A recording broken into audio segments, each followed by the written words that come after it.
Inamin ni Ellen Adarna na bago sila naging close ng current girlfriend ni John Lloyd Cruz na si Isabel Santos ay inistalk niya muna ang Instagram account nito. Sinabi ito ng dating sexy actress sa panayam sa kanya ni Melay Cantiveros sa online show na Kwan on One.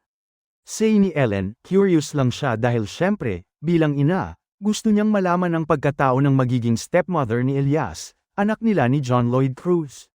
Syempre, sa tuwing hinihiram ng aktor ang kanilang anak ay nakakasama rin ito si Isabel kaya understandable naman na alamin niya ang pagkatao nito. Kasunod nito, first time raw silang nagkita sa isang art opening. Magkasama sina Lloydie at Isabel at siya raw ang unang nag-approach at bumati sa dalawa. Inamin daw niya kay Isabel ang pang-stalk niya rito at ini-reveal din ng GF ni Lloydie na ganoon din siya kay Ellen. Pagkatapos nito ay nag-followan na sila sa isa't isa para raw hindi na niya stalk si Isabel. Ngayon ay sobrang close na sila at sila nga raw lagi ang magkausap kesa kay Lloydie. Dahil hindi raw pala cellphone ng aktor, kapag may gusto siyang iparating na mensahe rito tungkol sa anak nila ay message niya si Isabel para ipakita ito kay Lloydie. Say pa ni Ellen patungkol kay Isabel, I love her, nakakatawa siya.